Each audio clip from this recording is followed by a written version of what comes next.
Welcome to the damn fucking. I can't fucking ever do this one. Welcome to.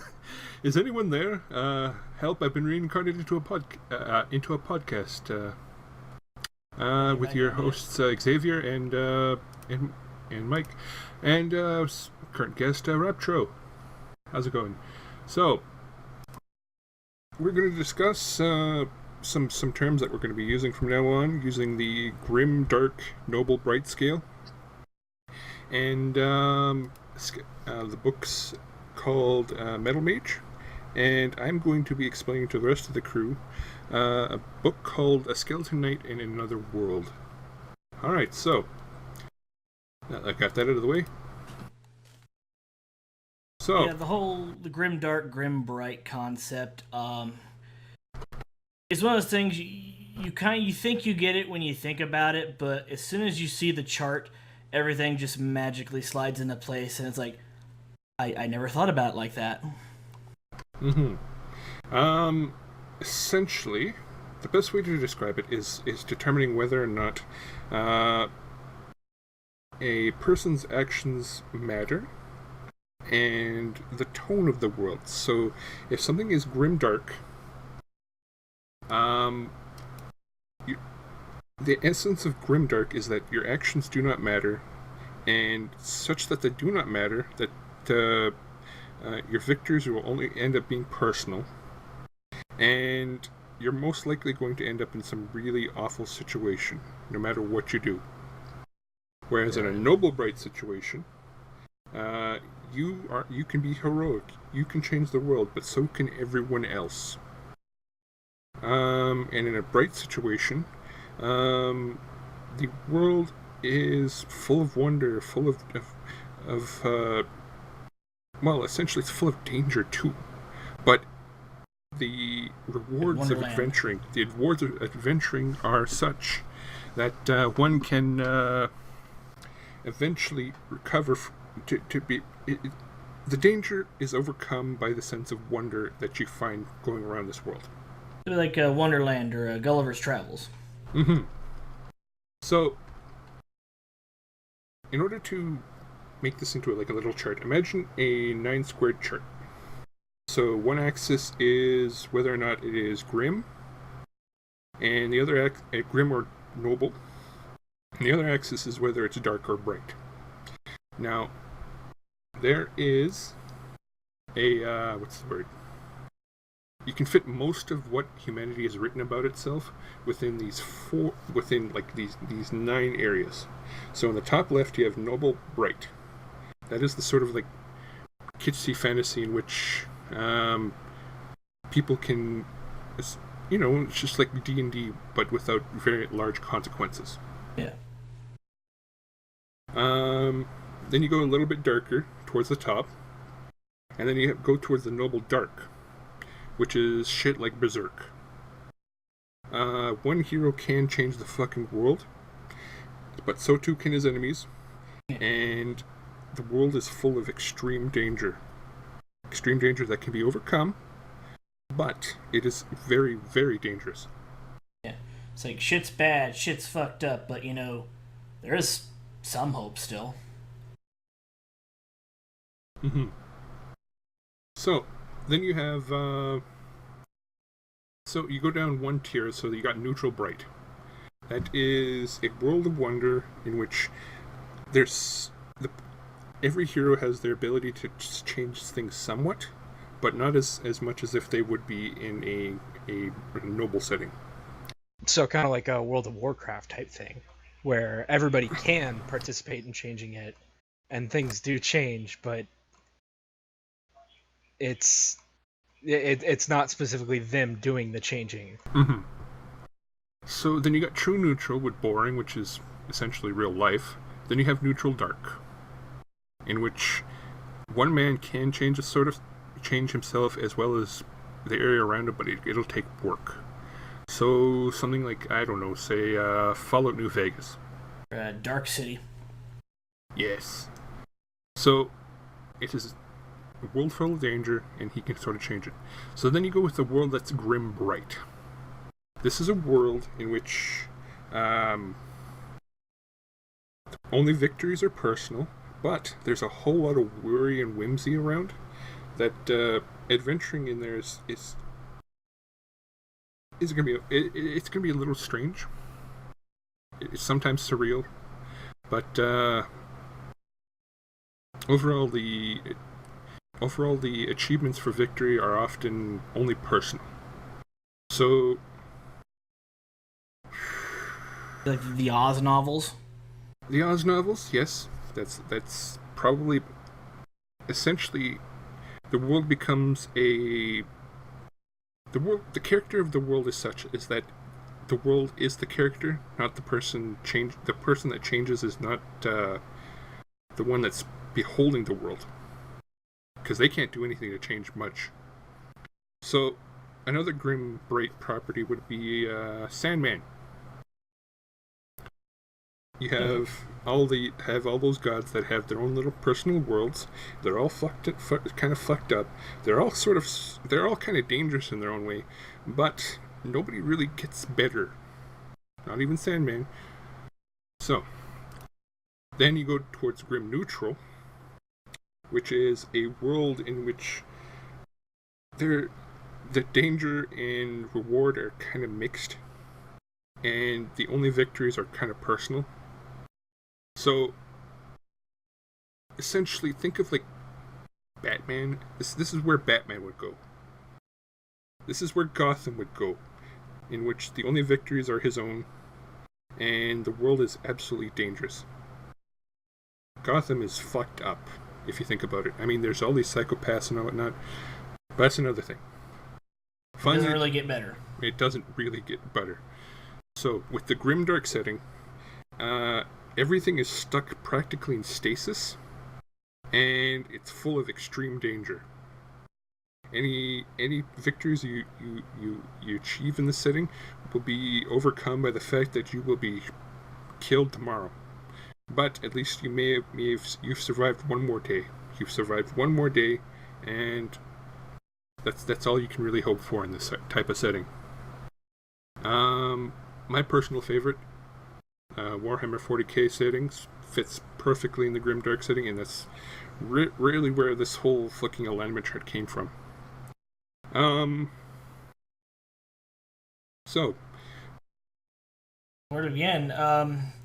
This week we read two books. I read Metal Mage, which is a book that you already read. Yes, I have. That's why we drug Raptro into here, so that we can tell him about a book he hasn't read. Mm-hmm. And you read Skeleton Knight from Another World, which is a book I have not read. Oh yes. Now hopefully I can remember most of the details, because I made a personal promise that since I like this book, I'm only going to explain the Skeleton Knight story. So let's start with Metal Mage. Okay, so you have a man who is living a dreary life. He's basically in his apartment, being middle tier schlub at I think it was a convenience store. I can't remember. I thought he worked at a steel mill. Might be a steel mill. Yeah, it's probably a steel mill, now I think you mentioned it. So he's all of a sudden God is summoned by what he learns is a lover that he saved in a previous life. Laying that, sacred pipe. Mm-hmm.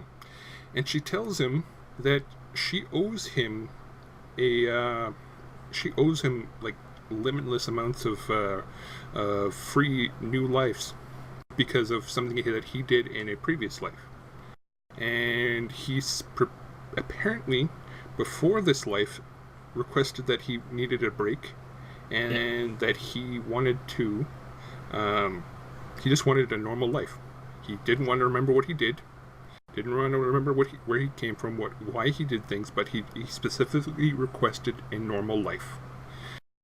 Hey, Raptro, feel free to jump in anytime. Mm-hmm. Anytime you have questions. Okay, I'm about to have one. We go further. Yeah, so basically she explains that everybody just goes kind of wherever.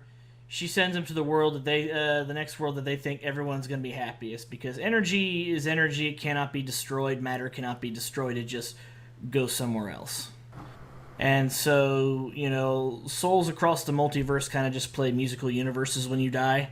There really is no heaven or hell. You go somewhere else. And maybe this time it'll be better. Mm-hmm. He gets to pick. But not only does he get to pick, she's like, oh, by the way, but even though you get to pick, here's 3 that I've kind of picked out for you. Tell me which one you really like. And 2 of them he's kind of interested in, but it's the 3rd that the book ends up being. And he notices that there's an elf on, well, sort of half-elf that with blue hair that is currently about to battle with this ugly-ass monster. And he thinks to himself, okay, well, that looks like it's going to be fun. Let's jump into that. And so he did. And he promptly is dumped there, and he's reborn as an adult Terra Mage. However, since this is an isekai genre, he gets his cheaty skill. Not only is he a Terra Mage, which means he's marked on his hand, but he also has the ability to manipulate metal. The mages are kind of split into the basic planeteer elements, earth, wind, fire, air, plus light and dark. Mm-hmm. And it's kind of like airbending, and in Last Airbender where you can manipulate it, you can get it to change form, you can get it to do crazy shit. It's just all in your approach. Mm-hmm. And he eventually learns that he can do metal. Mm-hmm. But this is not before he accidentally creates a freaking chasm to throw this monster into, because he doesn't know. Yes, so she's a fire mage, as he finds out, and the monster he's fighting is immune to fire. So he has to use his earth magic to defeat her and defeat the monster, and between the both of them, they finally overcome the monster's resistances, and they kill it. Pretty funny, her telling him, use your earth magic! My what? He didn't know. They gave him cheaty skills, but he didn't know what he was doing. The rule for being reborn is that he could choose to be reborn in the world as from an infant, or he can go in as he is now. He chose to go in as he is now, and he's kind of an adult. Which has its advantages, as he later stops like three or 4 ladies. He knows how to lay pipe. Mm-hmm. He knows how to lay pipe. He knows how to lay pipe. So eventually, she gets over him. He's trying to come off as less retarded than he actually is at this point, because he doesn't know what he's doing. But he, as it's later explained in another book, he bullied the Earth in order to do what he wanted it to do, and he wasn't taught how to do it the right way, which is you're supposed to commune with your element. So he calms her down, lets her, and she reveals that she's like a kingdom cop, a defender of the realm, and she's gonna go back to her kingdom, and with him, of course, so that way he can go to magic school, essentially. Yep. And the guy that runs magic school is an asshole. Holy shit, is he an asshole, and it's for a good reason why. Like, I can't understand at some points. It's like, does he just hate him? Is he just an asshole to everybody? Is he just going through a really tough time, Mm-hmm. Going through that really, really bad divorce? So, they return to the kingdom, and it's actually a really kind of neat area. What the kingdom did is that they built their capital city on top of a mountain. And then they had mages shape everything around it so that way the mountain itself was hollow. And they stuffed the mages in there. And then they built the town and the castles on top of the mountain. And so she's bringing him in, and he's having this like, oh my god, I'm in a fantasy world. What do I do? What do I do? What do I do? And they eventually meet up with the headmaster of the school. The head mage Abravs? Mm-hmm. Or Abraz? I can't remember specifically. He's your typical old headmaster. But what sets him apart is that the fact that he has command over 2 elements, light and dark. So he can use energy attacks, darkness attacks, and effectively is one of the school's most dangerous mages. That's important. So, from what I remember, the mage tests our poor hero by essentially trying to murder him. He's given the basic fundamental tests. Here's a pebble. Make it float. Mm-hmm. Okay, make it not float. Make a trench. Now fill it in. Make a mountain. Make a molehill. Now make it a wall. Okay, let's fight. Mm-hmm. He subsequently goes from doing all the entry tests to trying to murder him with lightning, which our hero eventually manages to defeat by destroying the weapon that he was using, which was a really, really, really, really fancy staff. Yep. The rules were no attacks that were deliberately fatal, and he started casting lightning. And he's like, dude, what the fuck? He's like, it's only fatal if it hits. Well, that sounds still deliberately fatal. Mm-hmm. Yeah. That's fine. That's like baby fatal. That's not real death. Listen, I'm gonna fucking swing my hands, and if one of my fists touches you, that it's not me punching you, it's you running into my fist, and you're at fault. Yeah, that's essentially how this is run. You gonna windmill it? And I'm gonna walk towards you, very slowly. Anyway, so yeah, the headmaster's a dick, which is okay because the king is actually cool as hell. So King's a total fucking bro. Oh my goodness, he's an awesome guy. So the king's like don't stop this fucking your majesty bullshit. Call me. I forget what the king's name is. Just call him Tim. Call me Tim. Fuck yeah, As Tim. soon as you fucking said Tim, I know we're getting a tiny bit off topic, but thinking of King Tim is just like, I don't know why I immediately pictured Tim Allen from fucking Home Improvement. You're one of those metal mages though. Oh yeah. So But, King Tim. Anyway, so he manages to defeat the headmaster's totally not fatal lightning attacks by destroying his staff. Now, this is where he learns that he's not just a Terra mage, but a metal mage, and that destabilizes the metal that the staff was made of, and it's promptly destroyed. He destroys the guy's staff, and he's pissed off. He says, "Okay, well, you can go in and get yourself a room." he melts it in his fucking hand. It's like really awesome. Except for the part where he has to have his hand bandaged up next to her because he's kind of a baby about it. Mm-hmm. So the blue-haired mage, fire mage, leads him into the academy, and the next day they meet up with the king because was it with the king? No, that didn't happen yet. No, that's not what's happening yet. There's never been a metal mage before, as far as anyone knows. He's the first. Mm-hmm. And the implications of somebody that can manipulate metal as their magic, on top of him having two elements, is incredibly dangerous because he's not from there. They don't know what his deal is. He just showed up one day and said, "Hey, you want to teach me some magic? That'd be cool." And so they kind of got a hamstring where he's got to swear fealty to the kingdom and defend the kingdom. Otherwise, they're not going to teach him.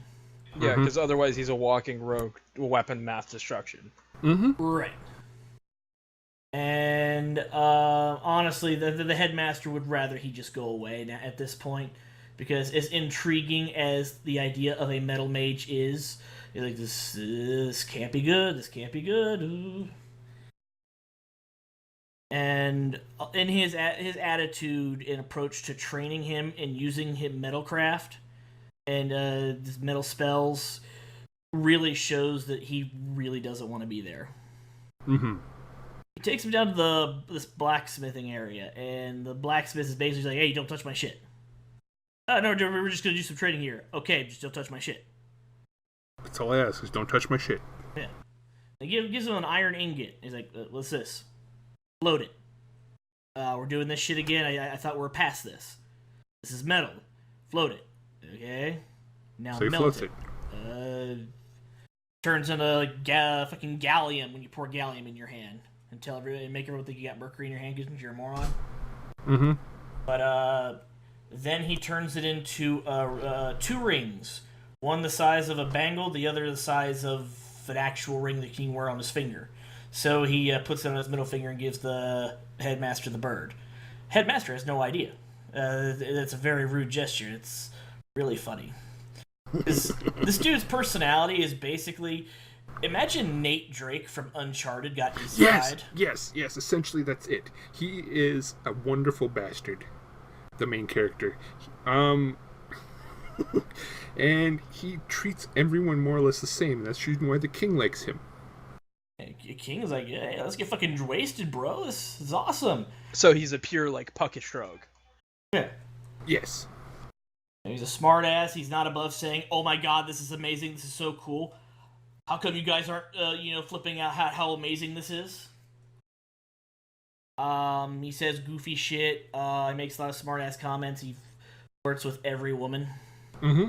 But, basically they do this with a bunch, 7 other types of metals down there in the blacksmith area to figure out what metals he's good with, what metals he's not good with. Some are easier to mess with than others, but he takes that as, well, I just lack control. As I get better, those metals will get easier.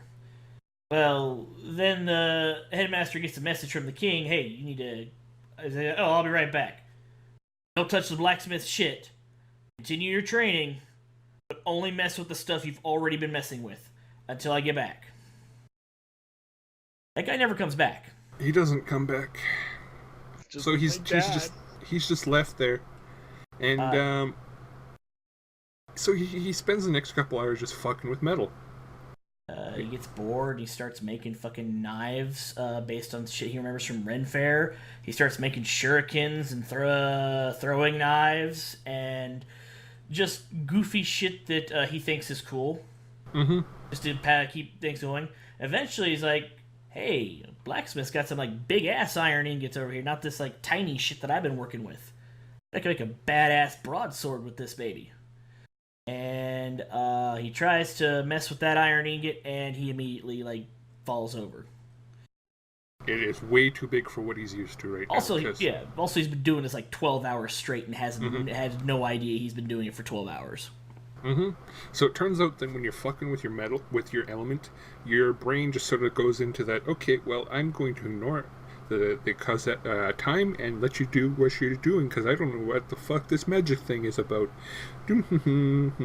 So he spends 12 hours fucking around and he doesn't realize it. And he collapses in... He did collapse, right? Yes. He fell down, but it got back up. It was that he basically got real dizzy until because everybody realized really quickly that this wasn't happening. Mm-hmm.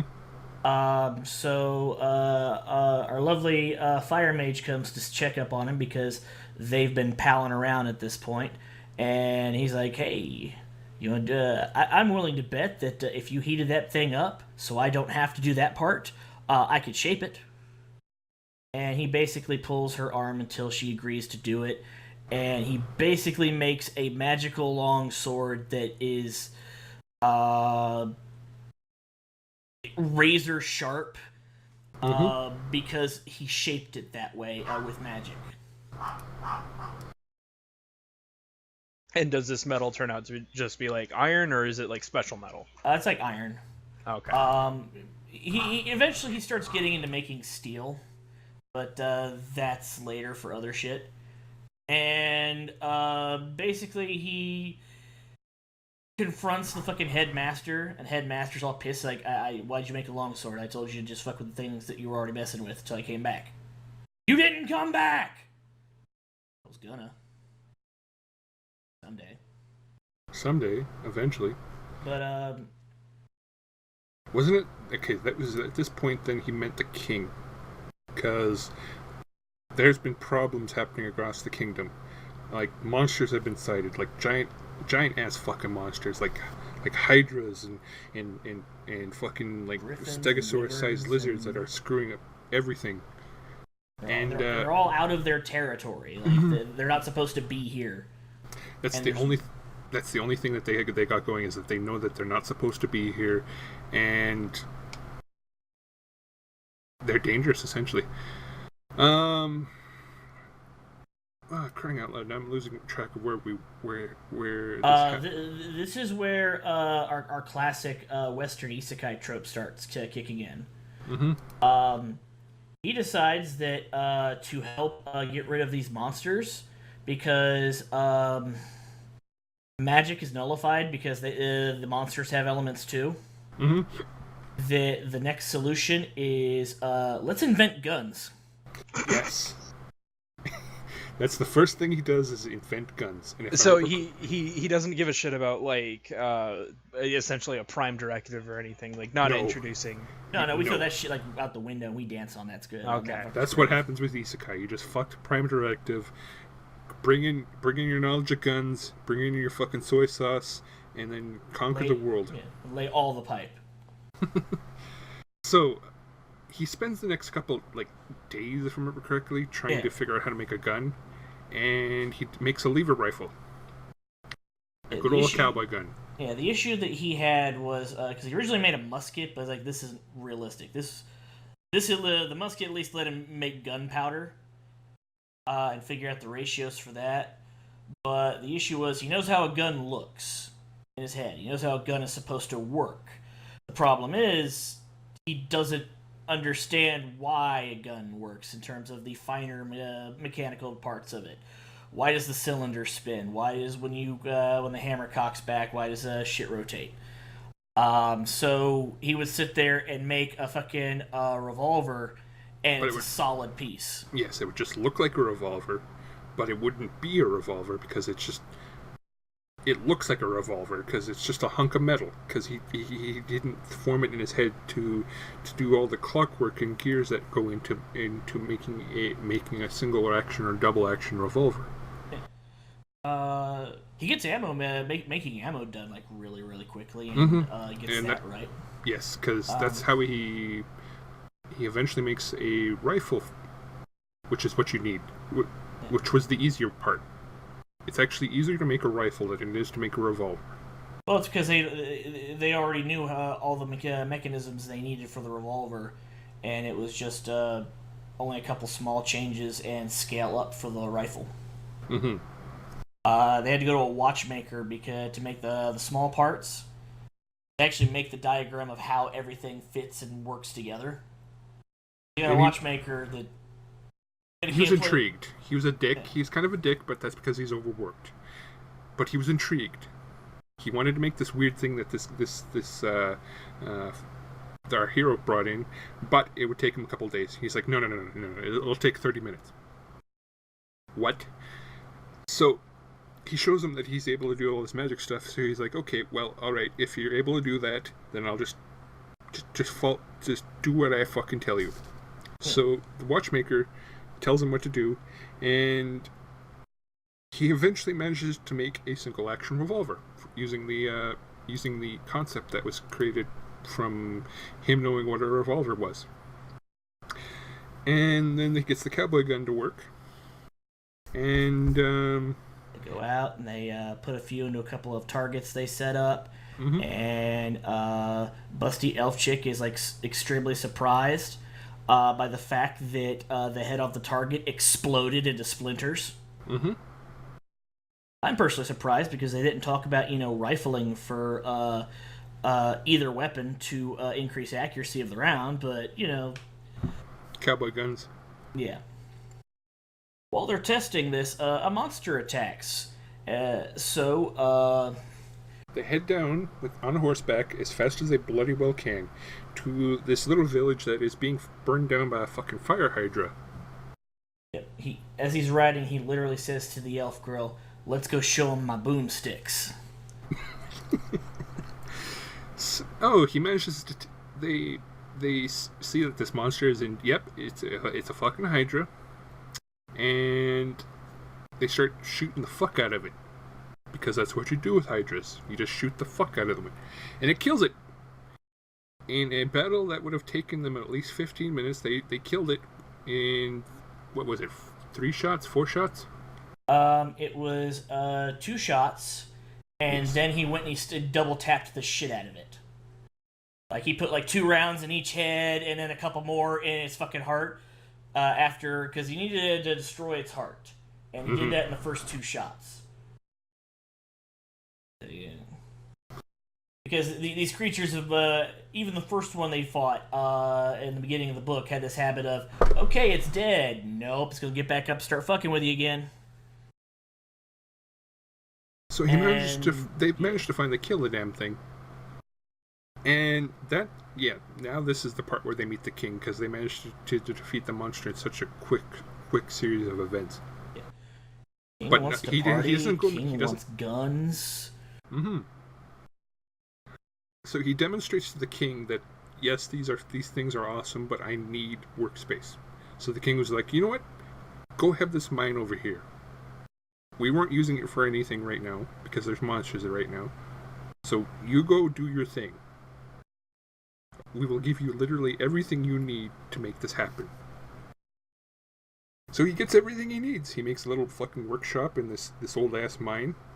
He even gets the elf girl assigned to him. She still has her duties, but basically when she's not doing duty shit, she's palling around with him and getting down to tapping. They do a lot of that. They do a lot of that between more or less being like a two-person manufacturing team. Yeah, like he said that the order is for 50 guns. He's got 8. And he's behind because it's the midday and he's already banged the elf 3 times. And he's shooting for number 4. So, it's very clear that the writer is horny. Yes, the horn is maximum in isekai, because why the fuck not? You're in a different world. You don't know anybody there. Why not? It's the ultimate power fantasy. You know, all of a sudden, all your lame, shitty jokes make you charming. Yeah, it's a little weird. So, eventually another lady comes to his mine, and she's kind of scantily clad, because of course. And she petitions him, hearing that he killed a monster with like 2 shots, to help her kingdom, which is a nearby kingdom. He says, I'm sorry, I'm laying pipe over here, and I got like 50 guns to make. And she says, well, okay, what if I help you make these things? And he's like, well, I don't know, maybe.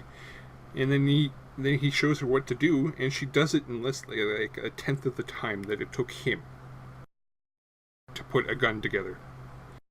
So he's like, well, okay, I can get on that then. So it becomes a 3-person team. She puts the guns together. The elf becomes his forge. He shapes the guns, and it's all hunky dory. What else happens? I can't remember. They travel to the other country. Oh no! That didn't happen yet. Did it? Because I do know that he had to build all those guns, right? Right, and the idea was that, well, once that was done, he was basically free to go do whatever, because those were all going to infantry training so they could learn how to use guns. And didn't the king come over to go see his work? That I don't recall. That happened later. But point is, Metal Mage is great. It features all the good Eastern tropes, which is goddess summoning, bringing guns from another world, and essentially taking over the world with them. Assembling a collection of waifus. Yes. Laying pipe with all those waifus. And it's a noble, bright character. Well, yeah, because he's He's just one man, but he's changing the world around him. And he's going to face an enemy that is just as, if not more powerful than he is. Okay, so it's not just like I can instantly win every fight. It's like I am fairly powerful. Yeah, and it is a genuine challenge. Mm-hmm. He's not gonna Indiana Raiders of the Lost Ark this, motherfucker pull a sword on him so you just fucking shoot him. But you can do that. Yes, that does happen in the second book quite a lot, which is kind of which is where the power fantasy kicks in. So it's actually a really good book. So they actually also use the quote, God made man in his image, and Samuel Colt made a sequel. Mm-hmm. And boy, does he get equal in the second, third, and fourth books. Yeah, he's like, what, they're up to 5 now? Yeah, 5 now. And, let's see, so next book is dealing with bandits, and the third book was dealing with, the dwarves, I think. Fourth book was dealing with the elves, and the fifth book I haven't read yet. So, that was definitely read Metal Mage. Mm-hmm. So, that's a Noble Bright series. It's a pretty good series, I'm just going to say that. Yeah, it sounds like it. Oh, yes. Okay, so this one's a little more convoluted. Skeleton Knight in Another World follows the hero who is, well, he's got a noble bright soul, but he's in a grim bright body. He was just playing a video game just the night before he woke up. And when he woke up in the body of his character, which is a holy knight. Now, in the game that he's playing, you have to play, in order to get the holy knight class, you have to play 10 other classes before you're allowed to play 9 other classes. Point being is he has 9 other classes under his belt. And the other thing that you notice is that he's also got his cosmetics on him. When he was playing the game, he roleplayed as if he was a holy knight that was cursed with being a skeleton. He was just going to wander around looking for the cure to being a skeleton. So he's a skeleton knight now.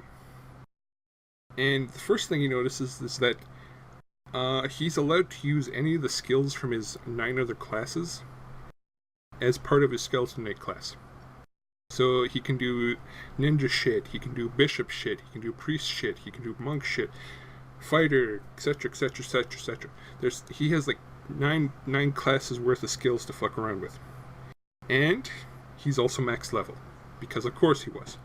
And he's also max level plus like 4, which means he's like plus 30 levels on top of 255 levels. So he is more powerful than powerful characters should be. And by God, we're dealing with someone who has absolutely no life. Mm-hmm. How can you kill that which has no life? His class was actually complained about in universe because it was too powerful, because the Holy Knight could wield 2-handed weapons in each hand. And broken as fuck. Mm-hmm. So if he wanted to, he could just do dual 2-handers but the trade-off was that he wasn't able to wear accessories. Mm. And for some reason, accessories were seen as super powerful in that game. So that meant that the number of skeleton knights, not skeleton knights, but actual holy knights went down. He was one of the last ones. So he wakes up, and he starts teleporting down this looking for civilization, because he doesn't know what the hell's going on. Because he's a noble, bright person, which is just, he wants to be heroic. But he is in a grim, bright body, which means that he can't really change what his body is capable of, because he's already at max power. So he's teleporting along, and he notices 2 ladies being just about to be raped by a number of bandits. He promptly solves that problem by chopping them up with crescent energy strikes, and kills all the bandits within what would be about 3 rounds of combat. Good thing they turned out to be bandits and not a convoluted roleplay. Otherwise, this would have gotten awkward. Oh yes, it would have gotten very awkward considering that one of the girls was a nobleman's daughter, and so they managed to get. So he escorts them over to town. While after having looted everything, because he has no spending money, so he's going to loot everything. And he learns that the kingdom system has as a sort of like passport in the form of a little token. Now there's copper, silver, and gold tokens, and if you show one of these tokens to the guards, they'll let you through without paying taxes, because moving through the gates is a taxable offense, I guess. So he escorts them back, and he wants to keep himself on the down low, because one, even though he looks like a skeleton, whether or not he's functionally a skeleton depends on whether or not he's in combat, because he still needs to eat, and he can feel himself eat and drink outside of combat. He can feel like water on his bones. But he's somehow able to eat and drink, still able to feel, still able to think. But during combat, he becomes remorseless. His body has no critical strike points, and that's impossible. As someone that plays a rogue, everyone has one. Well, so far he doesn't. He has a spine. Mm-hmm. Backstab. Boop. Boop. Gone. So he decides to just sell all the loot that he got, which is actually a substantial amount of loot, and then he goes off on a little adventure. The important part about this book is that because of his interactions with the world, he tends to avert or create catastrophes. So he joins up with the Mercenaries Guild, and he's trying to figure out something to do.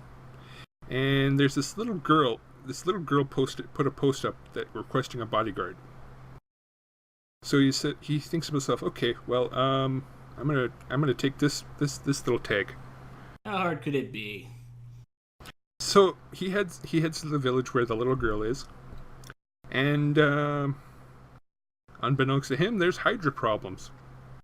Or no, wait, no, not Hydra. It was basilisks. Basilisks. Yes. So he goes to the village and he finds out that the person that has his contract is a little girl, about 10 years old. She wants to go in the woods to go pick herbs. And he wants to follow her because he wants to figure out what herbs are good to pick in case he needs extra money. Yeah.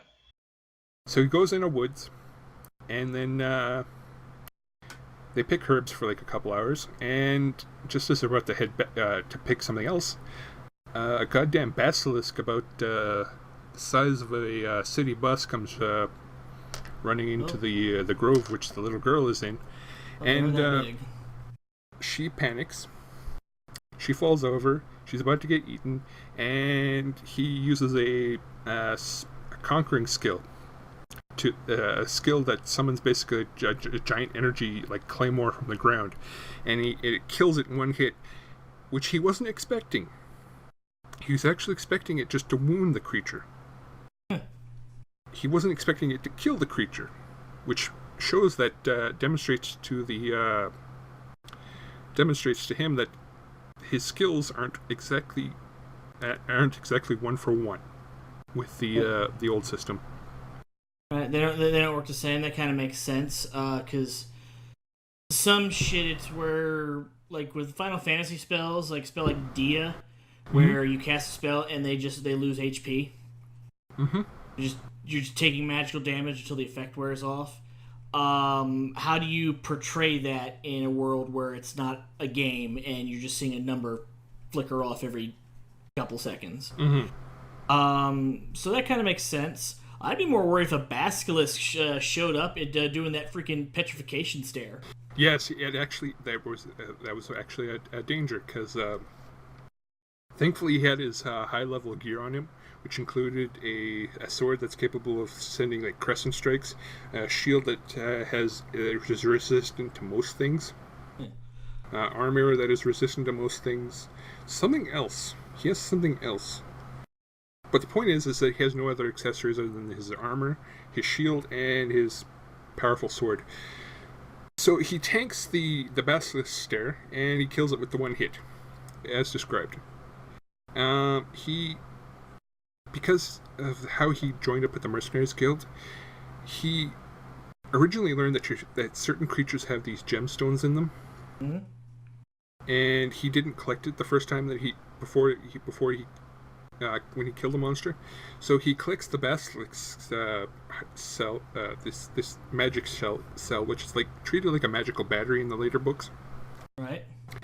And leaves the body there because he doesn't know if it's tasty or not to eat. Now, this book has something that I really like when authors include it, and it's a quantifying event. A quantifying event is when a hero's ability is compared to the normal people of the world. So, in this quantifying event, the Basilisk was killed in one hit by our Holy Knight, our Skeleton Knight. The Duke's army has to be sent in, 100 men, in order to handle the other Basilisk. And then they have to handle it using spears, shields, fucking archers, and all in all, 13 people die. And several more are injured by the actions of the other Basilisk. Shame. Damn shame. Damn shame. So, that's what I appreciate this book, because it's got lots of those little quantifying events. Well, it's also important to know how your overpowered protagonist scales to the rest of the world. Otherwise, how are we going to know that they're OP, or how OP they are? So, he returns to the village, and the village is being attacked by another beast, a giant boar. So he wrestles the boar and kills it, and then it's at this point that he realizes maybe this little girl should have asked her mom before going into the woods with some strange skeleton knight. And then they take the boar back to the village, apologize to the mother, and he gives the town this big ass fucking boar, which is like the size of a sedan, and then heads back to his original town in order to return back in the mercenary chit. Now, as he's going back to town, he's passing through a forest and he gets lost. As you do. Yes, he does. And he promptly notices that there's a party van a caravan of slavers trafficking elven children. There's like 15 of these bastards, and he sees that they're being accosted by a couple of elves. Now, the bandits, being bastards, promptly force the two elves that they're aware of to surrender. They're not aware of him. So, just as things are about to go very, very wrong for our new elf, our dark elf lady. Does he jump out and go huzzah? No, he promptly starts murdering slavers. That was my second choice. So he starts murdering slavers and eventually gets them free. And the dark elf sees that he's a powerful dude, and he's got huge guts, therefore he can rip and tear. So she asks him for help. She asks him for help because there's more elves that need to be freed. Because, like, 1,000 years ago, the elven kingdoms and the human kingdoms made an agreement saying that as long as the elven kingdom stop murdering humans, they won't enslave and kidnap elves. So of course everyone does it anyway. They still do it anyway. So So yeah, the reason you learn the reason for that later on in the book, because it has to do with how magic is inherited. So they don't do half elves. They don't do half humans. They don't do all that. You just whatever you shtup, the baby will come out as the race of the mother. However, they will inherit the capabilities of the father. Oh man, you got some magical eugenics happening there. Mm-hmm. So really nice setup. Mm-hmm. So you have a world in which elves are really powerful in magic, but humans aren't. And you have decadent nobility that have a lot of spare time to try and force more magic into their bloodlines. That's important. So quick question: Are elven females or males more valuable? Elven males are more valuable. Okay. Because whatever offspring if they're forced onto a human woman, the resulting offspring will be a human with the capabilities, the magical capabilities of an elf. Yes. So this, by the actions of the skeleton knight, whose name is Ark, now that I remember it, he's stumbling around, causing all these events to happen in the background. Events that I'm not describing because they're actually rather important for the story to progress. Because everywhere he goes, he causes one of these events to occur. Whether intentionally or unintentionally, he's forced to be reckoned with. I bet Movie Bob would like this book. You know, you get to respect all those women and run a eugenics program for the future. Oh, God. Man. Anyway, it is a very noble dark. A very, very noble dark world. It wants to be very noble dark because all the nobility are assholes. I'm just going to say that, except for maybe one or two.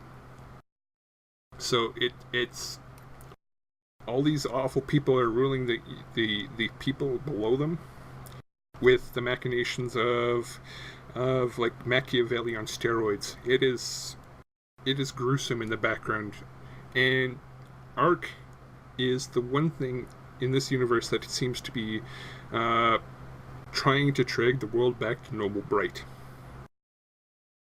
And it turns out that he's not the first, because it seems like there was an isekai protagonist every 200 years.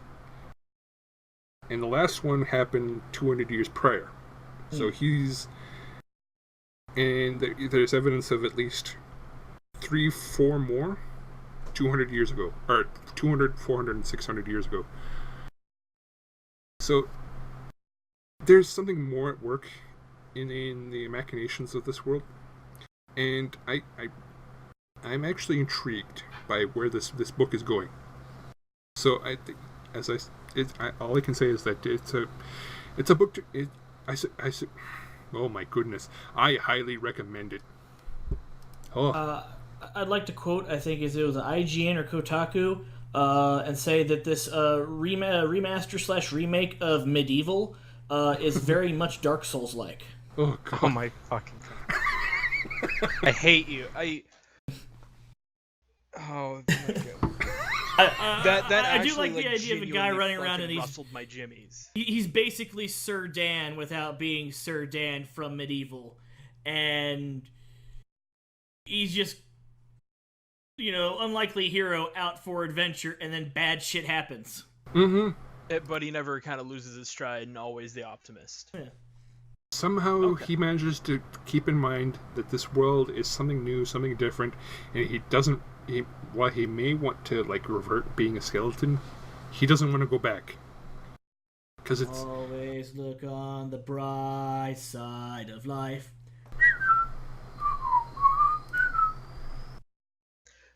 Good harmonization. But out of these two that you talked about, I gotta say, Metal Mage honestly does sound a bit more appealing in a way. Mm-hmm. Just because it doesn't sound like the protagonist is as overpowered and he faces genuine struggles. Mm-hmm. Yeah. That is the one problem with Skeleton Knight in Another World, is that Ark is overpowered.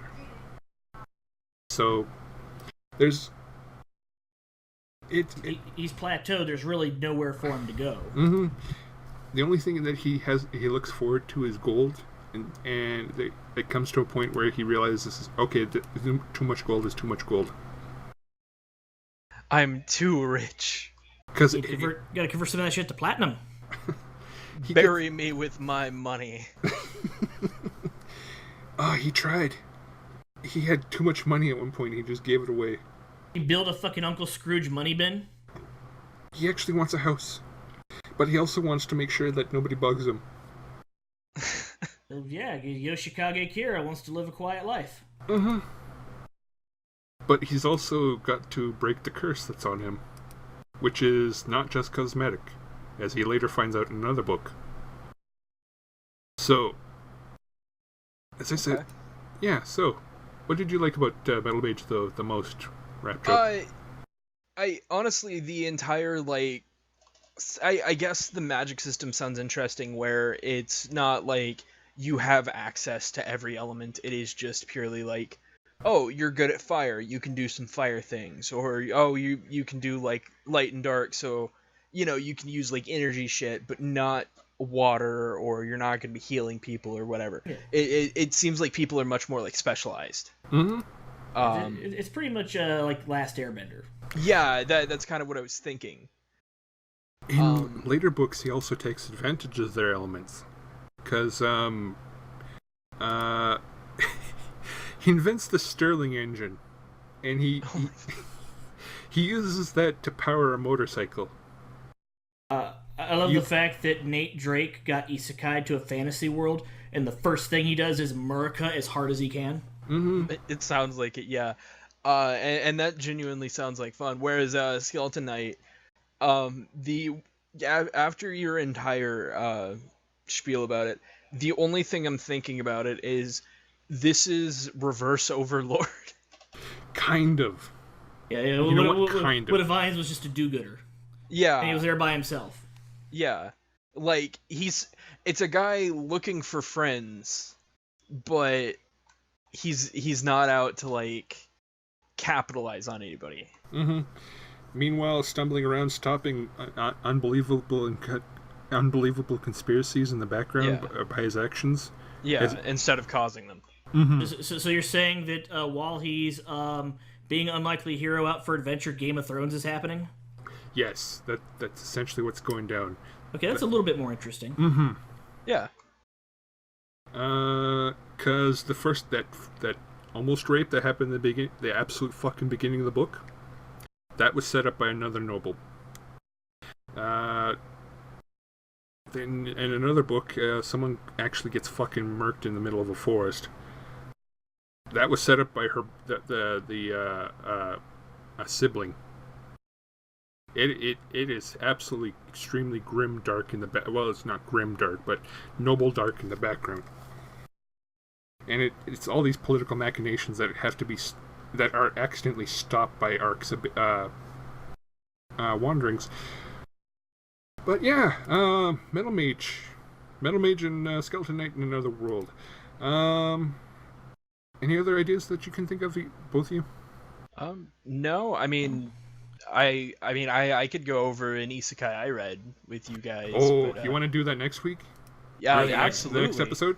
Yeah, that'd be great. Because I think I can actually make you lose your shit a little bit with it. No.